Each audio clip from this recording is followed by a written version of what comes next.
I see live. Welcome, everybody, to Speakers Sitting in Chairs Chatting on Air. I'm Jeff Klein, and my guest this time out is Susan Hamilton. Hi, Susan. Hey, Jeff. Thanks for having me. You bet. Well, we were actually just talking a little bit about Google Plus and this whole Hangout thing. If you clicked on the podcast through Facebook, which is where we're promoting it mostly, you'll see it, but you may not know much about the whole Google Plus thing. So, Susan, how much do you know about Google Plus? Just enough to turn it on? Of course, now we're getting an error No, I because use Google a lot. I use, as a matter of fact, is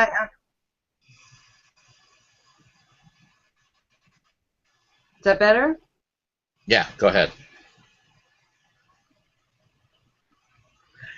The beauty. Yeah, I actually use Google quite a bit. I'm really a fan of Google Drive. I use that for just about everything, and I do use Google Plus. But Hangouts have been, Google's been playing with Hangouts, getting them just right. And about every time I've gone in there to fiddle with it, they've changed it just a little bit. But your system, you look like you've got it very seamless. So that's really sweet. Very Yeah, sweet to go to have a few moments for us to talk alone before it goes live. I like that. That's sweet.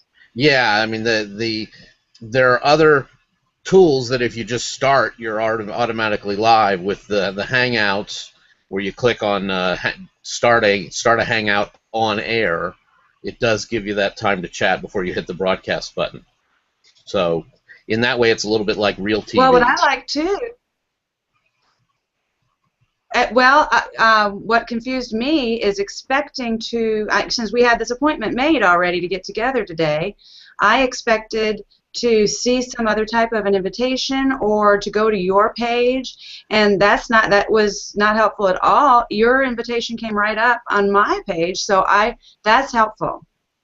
Yes, yeah, you can do it in advance, but they don't. The link doesn't. There's no link until you actually have the broadcast or the Hangout started. So in Well, the that's past, where I saw the invitation, so that yeah, helped me a bunch. yeah, there were some glitches in the past with getting Google Hangout, getting the invite to actually go through.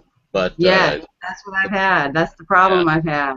and I think at least the last few weeks, since we started this speaker sitting in chairs, chatting on air, we haven't had those same hiccups. So Google's fixed all those. Hopefully, knock on wood, fixed all Well, those it's not issues. even just Google, is it, Jeff? Because, like you got to just start doing something and using it, and the more you use it, the more familiar you get, and it just becomes a seamless thing. Exactly. So I would encourage. That's how I am about it. I had so now to see you do this, I think I'm going to figure this out. I'm right there, Jeff. I'm right there.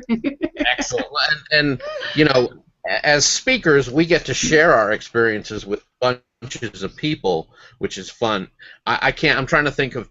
I've had a lot of instances in my life, some work and some just fun, where the best answer was to just dive in and just not do the Nike thing, just do it. It is. And you might get your nose bloody or your knees scraped, but you're in it. You're not still planning to do it. How else do you learn anything, right? That's how we learn. We live the human experience. Yeah. Exactly. Well, with the one caveat that I talk about a lot, which is our moms and dads taught us to learn from our mistakes, which I endorse 100%, but I'm a bigger fan of learning from other people's mistakes because it's less painful. Okay, I'm high-fiving you now. High five. There you go. Google high five. So the whole purpose of this podcast is just to kind of play off of the comedians getting coffee thing that Seinfeld started, and just have a chance to visit with no agenda, no let's plug this class or program with my speaker friends and see what we're doing and talking about us as real people, and just kind of seeing what's the latest stuff you're working on, what maybe got you to where you're at now, what's been a significant, maybe a breakthrough moment, and then just also what are you consuming now? We'll make sure we talk about what we're consuming, whether it's TV or movies or radio or podcasts or what have you, before we get off the air here today. All right. So what has been happening for you? It's the beginning of August. I just had a birthday. It's not a milestone birthday. That was last year. And so it's like it's a new year for me. It is a new year for you. It's been a pretty full summer for me in lots of good ways. Yeah. What's happening with you? I am a grandma. Get out of town. Yeah, I'm a grandma now. My son's fiance had her baby. She didn't wait till the shower. The shower was Sunday. So yes, you know, they didn't tell me for a long time. You know, these young kids, I don't know what their deal is, but they didn't tell me, and that's fine, because I'm into it. I'm in it now, and they're here, and so I've been playing with a 4-day-old baby. Wow. Baby who's 8 pounds, and I'm really loving that. Yeah. Boy or girl? Life change. So that means you're. I was just talking to somebody, my call right before you went position. It's a little girl. Little Brady Nice. Lee. Mazel tov. What's her name? Brady Lee. Okay. Little Brady Lee. So she is learning how to nurse. So the house is noisy at night. Yes. So that's fun. What a cute kid. So it's interesting, and I'm really glad that I get to enjoy this time in my life. When I went back into business last fall, Jeff, I was determined to build my business around my life, and that's a lot of work to do, to set it up like that. But it's to me, for my lifestyle, that was the most important thing to do, because I've raised 5 kids, and I have a very full life. I have 5 brothers and sisters, and they all have 5 kids. 5 must mean something in my life.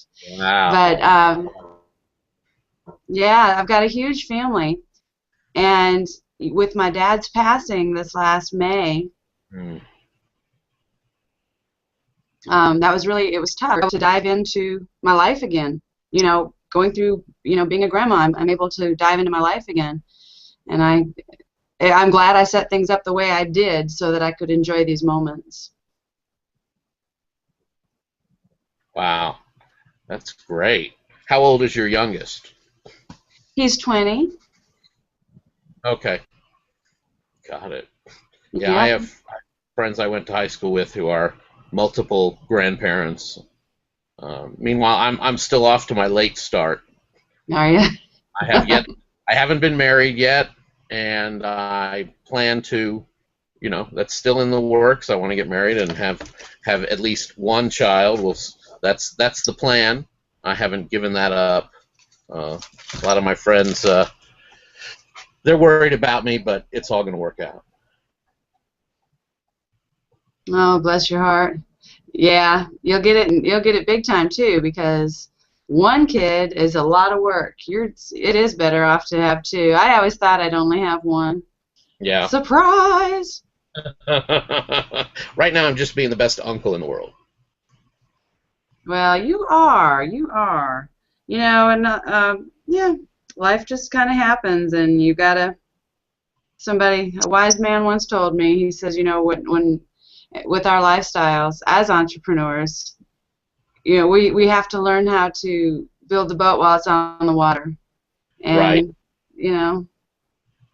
Well, and being single has given me the freedom to realize these dreams that I didn't know I had, of being a speaker and sharing my information. I wouldn't have been able to do that stuff if I had a family to support. I've had the luxury of well, I don't want to say it that way, but I have the luxury of being able to struggle without having other people that I'm responsible for. Because if I had other people I was responsible for, I would have stayed an employee, and I would have stayed somewhere where with a regular paycheck, where I knew there was money coming in, and my life would be very different.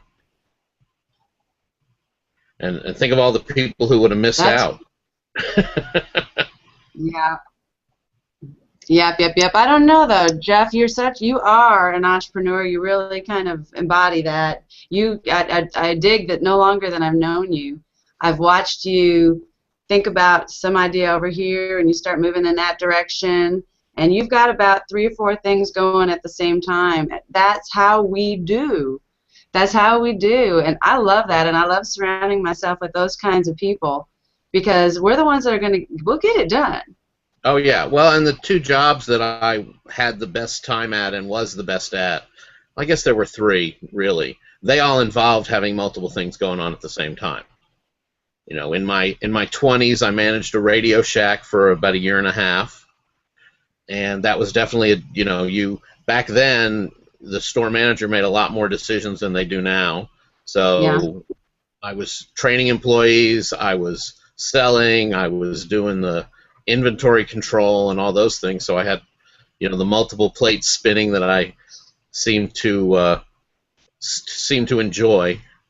And then later on, when I was an on-set dresser and an art director in the movie and TV business, that's you have to have multiple things. But one of the things about a main part of my job back then was what's called continuity, and that's where you make sure that everything looks the same every time you see it when it's supposed to look the same, because they move the camera around a lot, and they move walls around, and they move furniture and everything, and the on-set people have to make sure the dresser and the works with the script supervisor to make sure everything goes back where it was.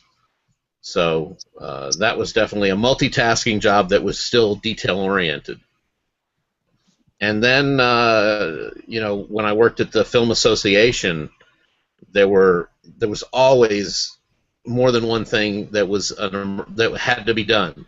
There were multiple fires to put out on a daily and weekly basis, and I just kind of excelled in that environment. So I guess I built this plate spinning empire that I'm growing now. Well, it's true. I love what you said about continuity. That was always fun to I deal think that's so important today. And yeah, I struggle with that in my, that's one of my things, and I hadn't really thought of it that way. I have a couple of different business coaches that I work with, and I hadn't thought about that word as applying to my life and my business until we're just talking about it now.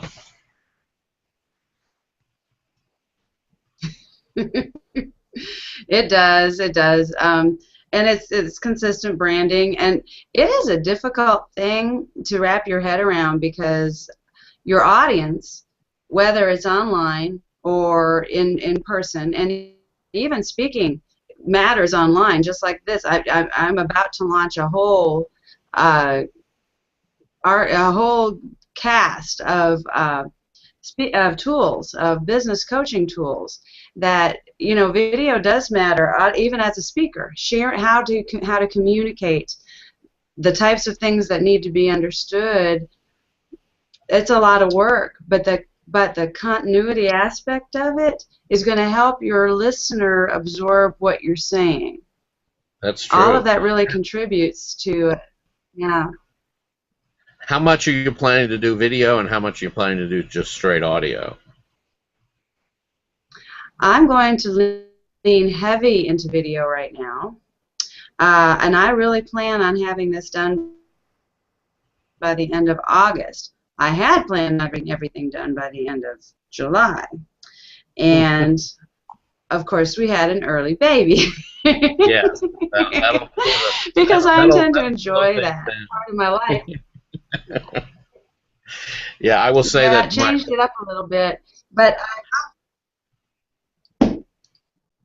go ahead. Well, I plan on working with Dean Lindsay to help me get a book out, And that was all. I'm behind. I'm behind a little bit there too. I need to give him a shout out, give him a call. So but these things are all part of how a different way that I want to go into business, a different way that I want to communicate, and I really enjoy the things I get to enjoy with you and what you're offering with the meetings that we have over here at Sherlock, and the people I've met. Those are phone conversations I get to have on a regular basis, and because of those really being cool relationships, and you immediately connected with me with people the minute I met you. I mean, you just turned right around, and people started calling me after our first conversation, and that was really cool. So then now that really helps everything. That helps those relationships I'm having online. They're familiar. That familiarity Yeah. is valuable to me. I'm I glad don't, people do business with people they know, like, and trust, right? there is that. Although one of the things that I make it a really strong point to teach when I'm teaching the business networking content is that know, like, and trust is important, but I teach people to make sure that they give introductions the day they meet somebody. They don't give recommendations the day they meet somebody. But I make sure I try to take all the weight out of the word referral, because people put way too much weight on that. It's like, well, I have to meet with you, and I have to know what college you went to and what your hobbies are and how old your children are if I'm going to send referrals to you. It's like, you know what? If that's, you're only going to be able to send referrals to a small handful of people if that's your criteria. Yeah.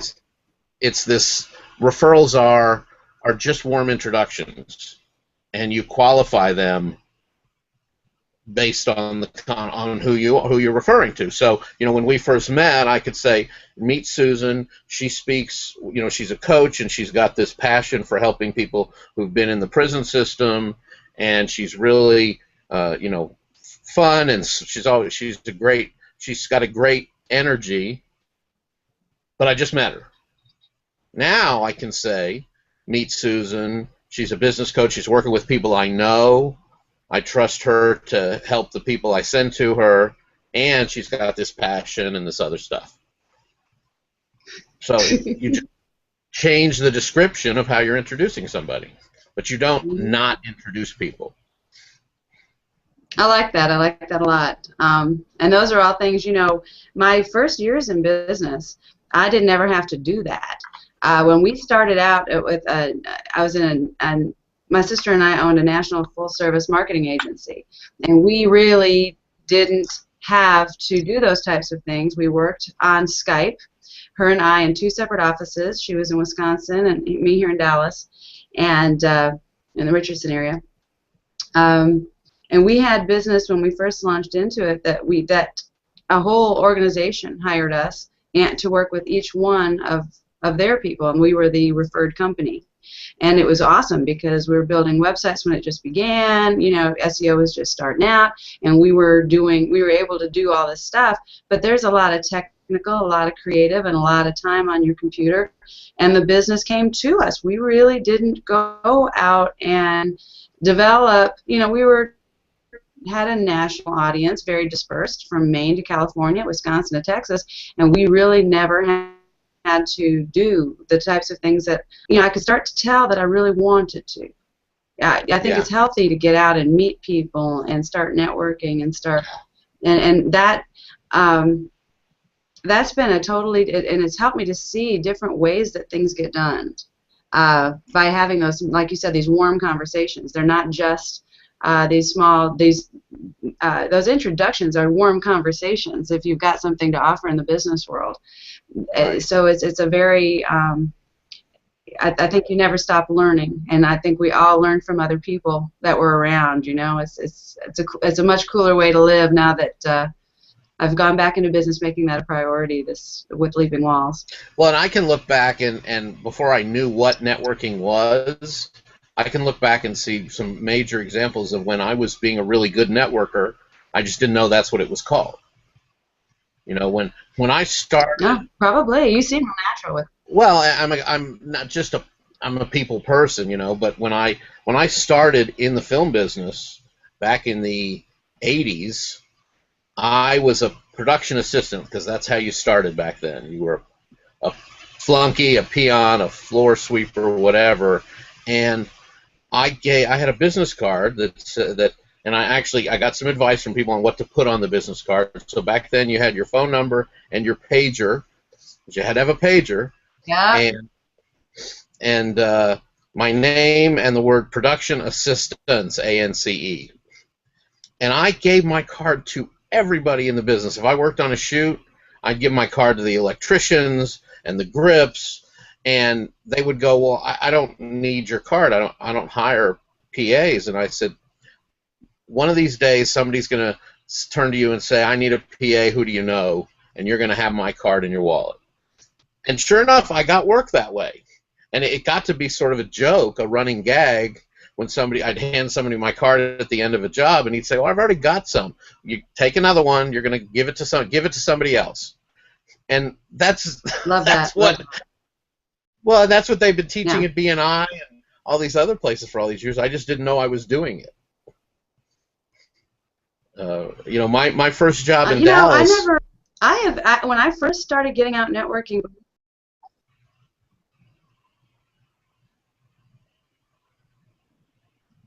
Yeah. I lost you for a second. When you started You were networking, saying, what? Jeff? I'm sorry. No, you go ahead. When you started networking. Well, I actually heard people say, business cards are expensive. You don't just give those out to everybody. And so I felt like, well, I must be the oddball because I'm going to give you my card. I'm going to have it in my. I go to pocket in my coat pocket, in my purse, and probably in my hand. And I like to, yeah. And I'll make a nice. I have a nice business card, and I will share. And because I just think the attitude that, hey, wait a minute, that may be true, but I'm not living my life like that. Here, you know what, and exactly, you're going to need one for you when you call me, but make sure you have one for the next guy, okay? Because you're really going to love me, and I want you to share me. Right. I hope that's the way it turns out. Oh, Yeah. that's my There's hope. that school of thought where you give everybody two cards, and they go, "Well, I just need well, it's one's for you and one's to pass along." Funny story. And you may have heard this at Speaker Co-op, but I was at I spoke at a country club one time, and when I'm speaking, I pass out a handout so everybody has my contact information, so I don't pass out a lot of business cards in that setting. But I had a couple people come up to me after the meeting, and a couple of them either asked for my card or they were standing next to somebody when I gave that one person a card. So if somebody's standing next to them, it's like impolite not to offer one to the person next to them. So I packed up all my stuff, and I stopped in the men's room on the way out of the country club, and there on the top of the trash was one of my business cards. And I didn't know. It was like, okay, do I take that personally? Do I just forget about it? And instead I use it as a story because it's funny. I didn't George Costanza. That's gonna happen. And you're right, I didn't George Costanza it and take the card to use again. I left it there. Judgment call. Judgment Yeah. call at that moment. Exactly, and you can't take any of that personally. It used to be, I used to remind people that when somebody unsubscribes to your newsletter, don't take it personally. Don't go, "Oh, well, I'll show you," and then unsubscribe to their newsletter. Because you never know. Yeah, because it could mean you need to up your game with your content. Those have definitely been my little, I call them, my email spankings. Those times when I've had to realize, wait a minute, I can tell I'm losing subscribers. I need to change the way I need to change my subject line, or B, my content. Well, how is that? It could be that they're getting 2 newsletters. Yeah, it could be that they're getting 2 newsletters. It could be that I just need to, but it also could be that I need to refine and be more personable. This whole thing, relationship and referral, things have been overused like crazy, but man, they're necessary. We got to use those things in everything that we do, and just strive to be more personable. We really do.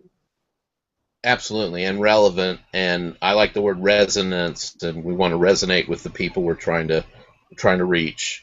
Because not everybody I care about as a person or a business owner has content that even applies to me.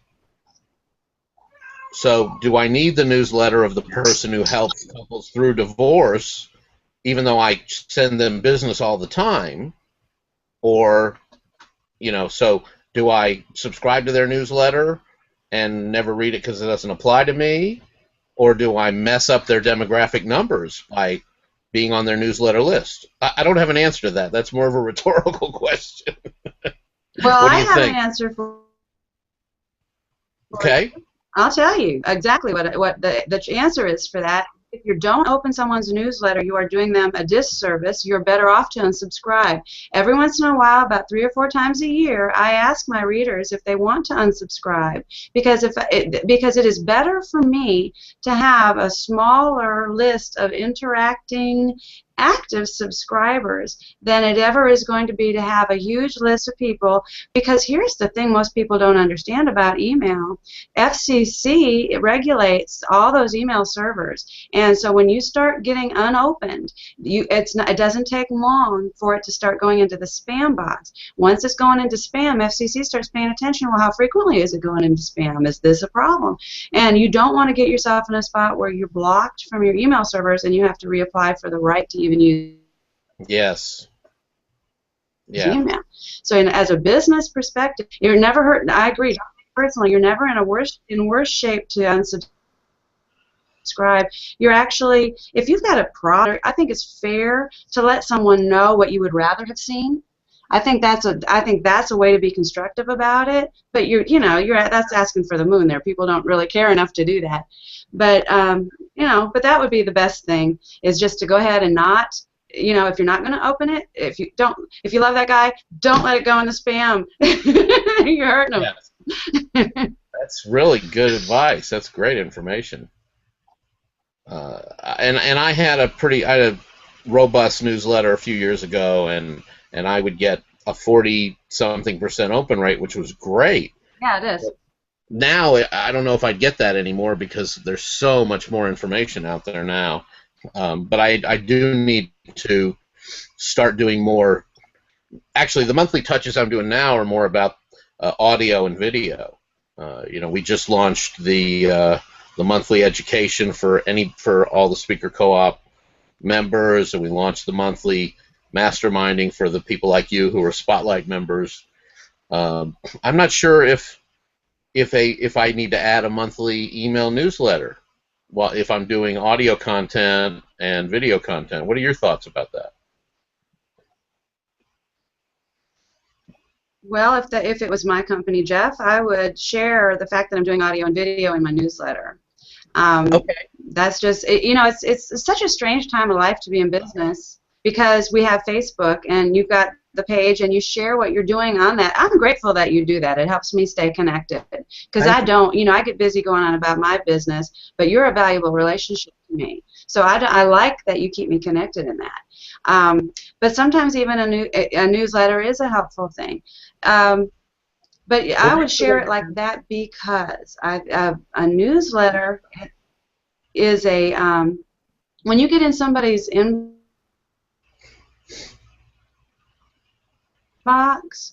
there's something about that. There's an increased level from a Facebook conversation. Okay, that person is 50% more likely to do business with you, to spend money with you, to donate to you, to vote for you, or even to come to Jesus than anybody else once you've got that relationship on. So it's so valuable to just to nurture it and to treat it well and to see if you and always try and go there.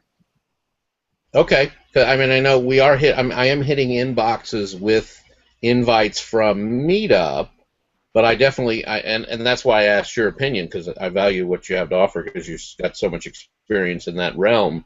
Well, it's not yours, maybe though. The answer, because part of my, as with everything as solopreneurs, part of my issue is how much bandwidth do I have to get things done. Maybe the answer is to get is to use the newsletter to showcase the speakers, and so I can outsource the writing. In other words, I can have people like you send me an article, and then every month I can feature a speaker.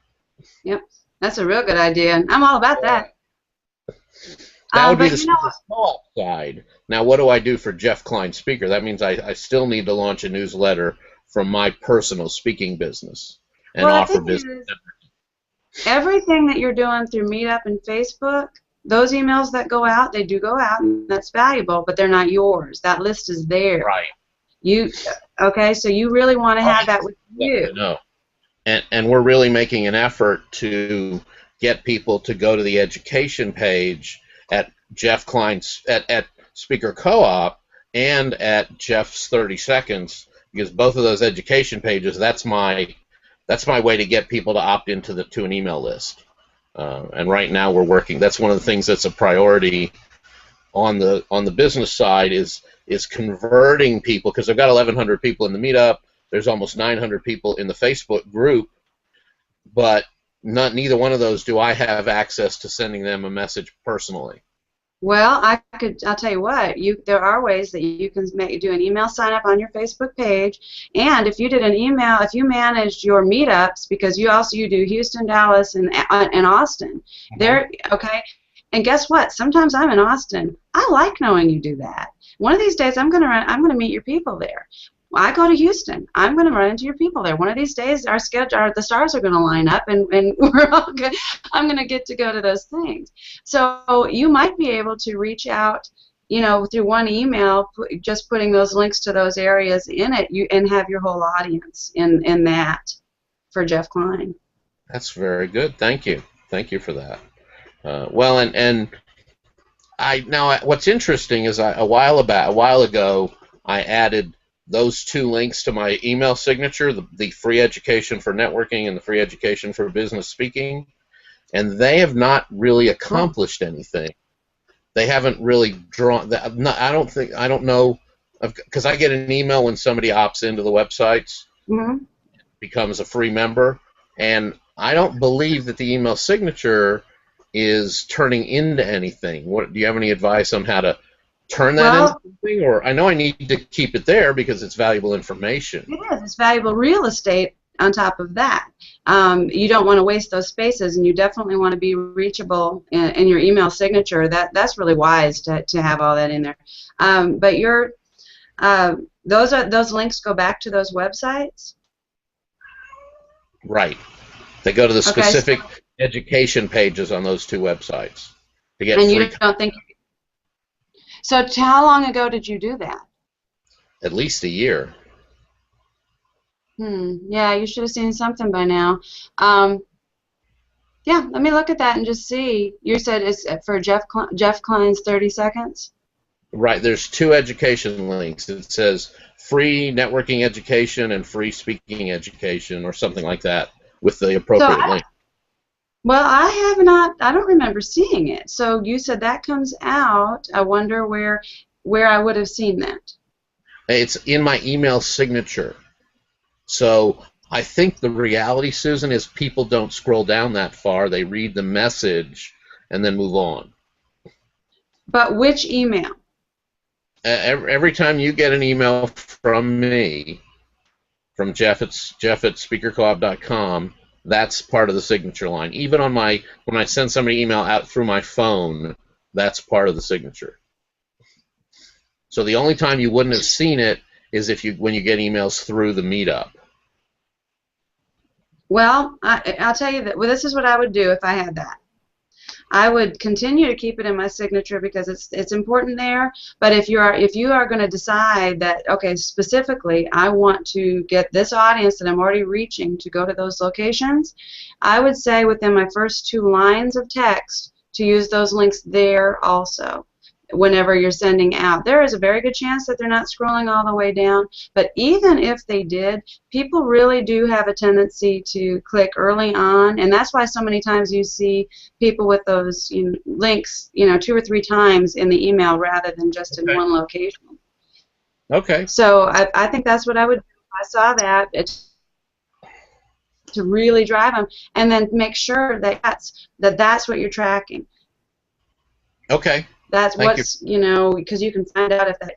I bet it is because, yeah.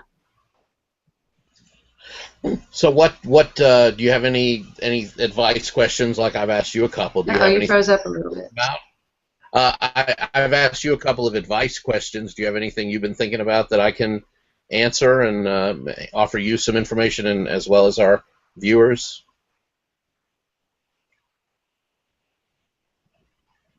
You do a really great job of connecting socially. I think that your meetup groups are very well coordinated.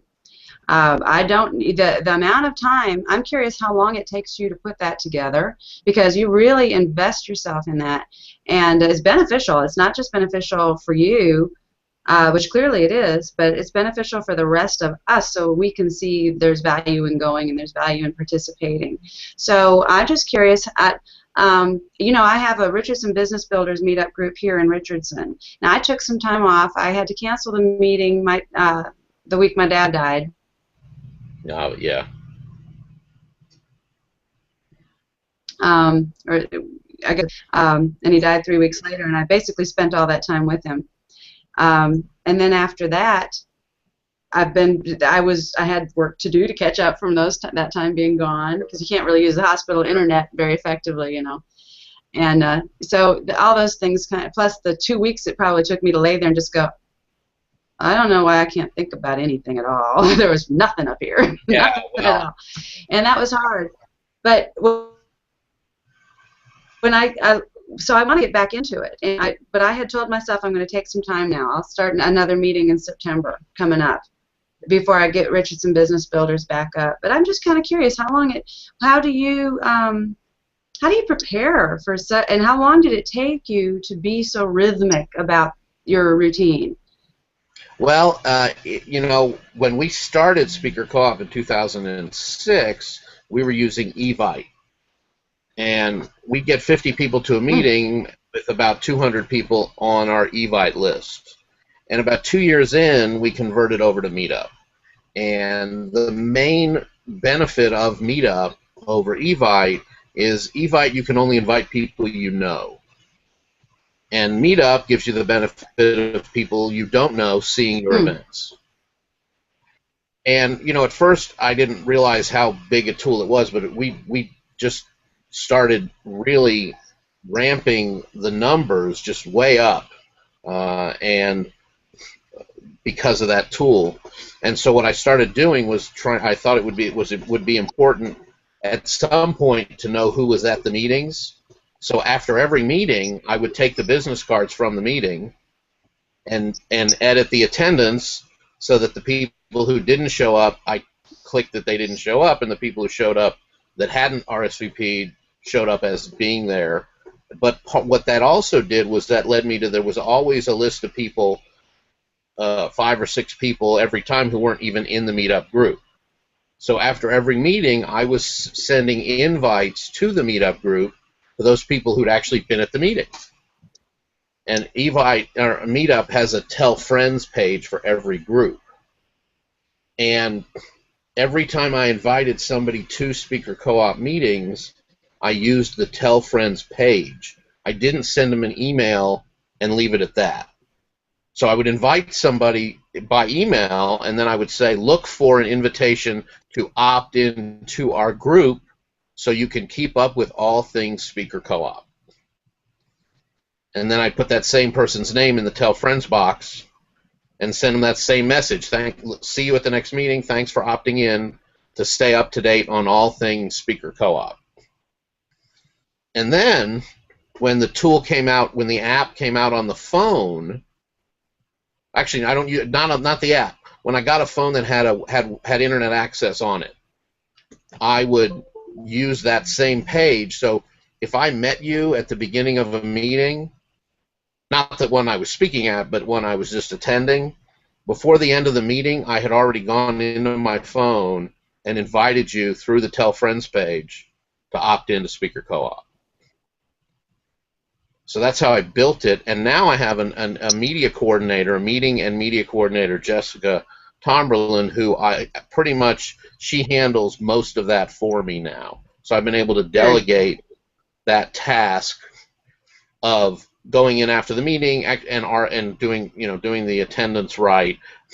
But she also helps me now that we've added a separate meetup group for Austin and Houston, because we've had 1,100, we have 1,100 in the main group, and we have a dozen in Austin and Houston. We really have to make sure people see how many people we really are, so they don't go to the Austin page and see that we only have 12 people.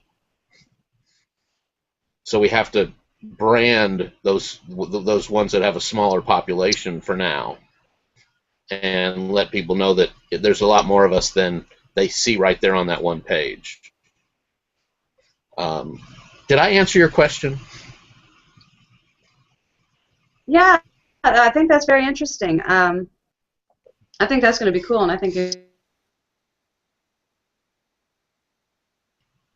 But yeah, and the other key I to love that, that you're Susan, building is the way tell that you your do it is duplicatable. Yeah. It can be national, whatever you want to do with it. Yeah, that's cool. Right. That's Well, and really cool. the other thing And I to didn't do, know about. I don't guess I've seen the Tell a Friends. I'm not. I'm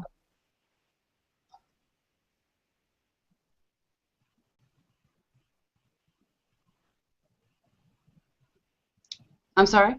we're having a little bandwidth issue. Well, I just didn't hear you. You didn't know about the Tell Friends page?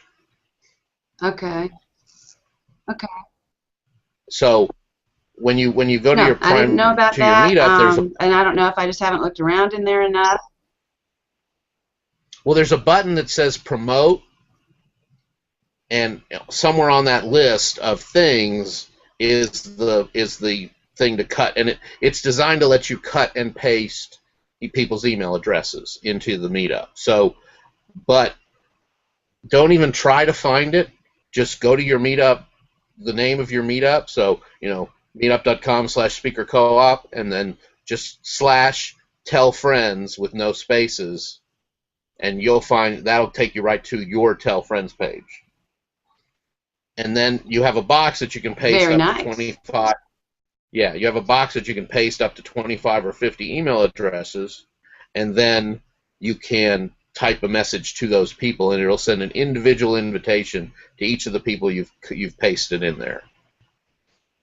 And then the only hiccup is if you copy those names out of like an Excel spreadsheet, you have to go in and manually put a comma after each address, or it won't Okay. take them. Which isn't a big deal. It just takes a couple minutes. But the other thing to remember, to tell your attendees to use the Tell Friends page to invite their friends. Because anybody who's a member of your meetup group can use that page to invite more people. That's very cool. Very cool. And you're right, isn't it? They're not going to do it if you don't say it. No. Right, exactly. I remind people at the meetings. And well, the other thing, and goes back to the networking thing, Susan, I have people, I told somebody about you the other day. It's like, thank you. I'm so grateful that you told somebody. Next time, please send me an email address. Send me an email telling me so I can follow up with them. Because otherwise, not much is going to happen if it's just, hey, you need to check this out. Out of every one of the, every 1 out of 20 people who respond to that, if I have their contact information and I follow up, I can get a lot better response. So, Susan, what are you consuming these days? Besides your new grandbaby, is there any music you're listening to, or podcasts you like, or TV shows, movies that you've seen that you love? What media is Susan consuming? Lee, Jiminy Crickets. I have got a book from Amy Howell, Women in High Gear. I've got the Progress Challenge from Dean Lindsay, and another one that's Destiny Chasers by a gal. Yeah, and then you met Jacqueline Johnson, an amazing woman. She's come to Speaker Co-op when I could not go, but she's written a book called Destiny Chasers, and what she's doing in the inner city circles is fantastic, and really help and that she's really got a brilliant business mind, and so it's just it's been fun to absorb that kind of information. I actually about this time of year every year I go through my stats, and so this is kind of a reflective period for me, so it's kind of perfect to be playing with the baby and kind of having a little slower pace, because I do need to be wisely going through my stats, because I really do believe that our life is, we're going to learn, we're going to implement, we're going to fail, and then we've got to evaluate, and then we're going to learn, implement, fail, evaluate, and this is how we do this dance. And so it's evaluation time for me. I want to make sure that I'm offering a really cool program for holiday, and I'm not plugging it. I'm just saying that I'm putting it together, but it's going to be based on all my very best statistics with all the different businesses that I work with. So that takes a little bit of time, and that's really what I'm digesting. That I would say, these other books have kind of been on the back burner, but those are the ones I'm in the process of. I know a lot of people can sit there and just knock out a book.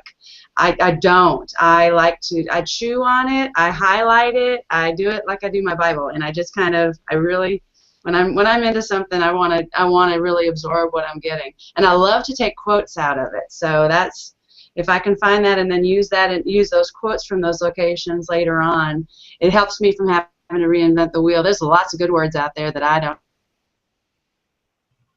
Oh, that's great. Have to come up with. So I'll ask you a favor, and I'll do it too when I do talk about what I'm consuming. I'll post this afternoon on my page on Facebook. If you'll go back and comment as soon as you get a chance, and list those books, links to that stuff, so that people can get that stuff easily and find out about Dean's book and Amy's book and Jacqueline's book, that'd be great. We'll help them, give them little plugs, and help spread the word about their stuff. I'm happy to. I'm kind of in consume everything mode, because I just got, as a birthday present, I got a Roku, ROKU, which is a streaming device that lets me access the Netflix I've already been accessing on my Blu-ray player, but now I'm going to have Hulu, and then there's all these other things, these stream channels. Some of them are free, some of them you pay a little bit, or they're free and have a paid service, and there's way too much content to consume. So I'm just going to recommend the Roku, and I'll kind of get back to you on what has turned me on that I found through Roku. I will mention a really cute little independent film that I watched last night called Management, with Jennifer Aniston and I can't believe I just blanked out on his name, Steve Zahn. And it also had Fred Williams in it. I mean, it just had a great little cast and just a lot of fun, just a really heartwarming romance, romantic comedy sort of little independent film that I really thoroughly enjoyed. So I recommend Management, and I'll link to it on the Facebook page. Okay. This has been fun. Yes, it has. Can I ask you a question before we go? Yes. Yes. Regarding how you're setting up your Hangout, do you have anything else up on your computer while this is going? Do you have several things at one time?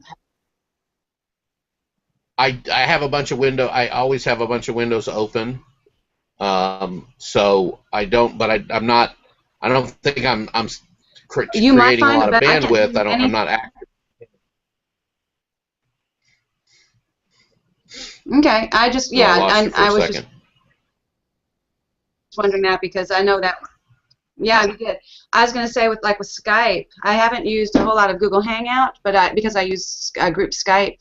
But I know that and I was wondering if it might be similar, but I can't have anything else open because it helps the video and the audio be a little more in sync when I don't. So I was just kind of curious if that might have made it a little where there's been a little bit of a delay. It's been pretty good video though. Yeah, I mean that's more a feature, Susan, of your processor speed and how much RAM memory you have in your computer. I don't know. That's going to have You more an can. impact on that activity your than your Wi-Fi or your router. I don't know. Because if I'm It's plugged that in, if I'm actually hardline plugged in, I don't. I can. I know it's a little smoother for me also. Then when I try to Skype in another room where I'm just on wireless, I don't have very good success with it. We eventually have to stop and go to a call. So I do like to be plugged in and have a few okay. things on to do it for what I've seen. But I'm going to experiment with this Google That Hangout makes sense. and Yeah, yeah. The Ethernet cable versus Wi-Fi definitely has a big impact. But all extra memory in your computer will also have an impact on that. well, this has been This awesome. I spent. Thank you so much, Susan. Leapingwalls.com is Susan Hamilton's website, It's under construction and at the check moment. her out. Hmm. Okay, Yeah, it'll be but live hopefully by this the this end is of this week. okay. Well, and the beauty of podcasting like this is what we've talked about today. Somebody might listen to 3 years from now, and it'll still be leapingwalls.com, just as Yes, it'll sir, still it be will. jeffkleinspeaker.com until it's Jeff Jeff Klein. Klein. Yeah, until it's Jeff Klein, King of the Universe.com, or something like that. You got Well, okay. thank you everybody So for we do tuning have in a strategy and a today. plan. All There you go. right. I don't Thanks want a the lot, Jeff. responsibility of being Thanks a king of the lot. universe. Rock on. Uh, I'll, Boy, you got that I'll right. We maybe got be one. the We right beat us hand. to There you go. it. I'll just be the king of the universe's right hand. No responsibilities like that, right? Well, Well, thanks enjoy so that much, Jeff, grandbaby. and I look forward. I'm going to for sure. And so I look forward to. You said we've got another interview with Speaker Co-op. Yes, we'll put that on the calendar and Okay. do your 5 questions for Speaker Co-op TV. So look that up after you listen to Very this cool. podcast. This is Jeff Klein Okay. with Susan Hamilton and speakers sitting on chairs, chatting on air. Thanks. Thanks.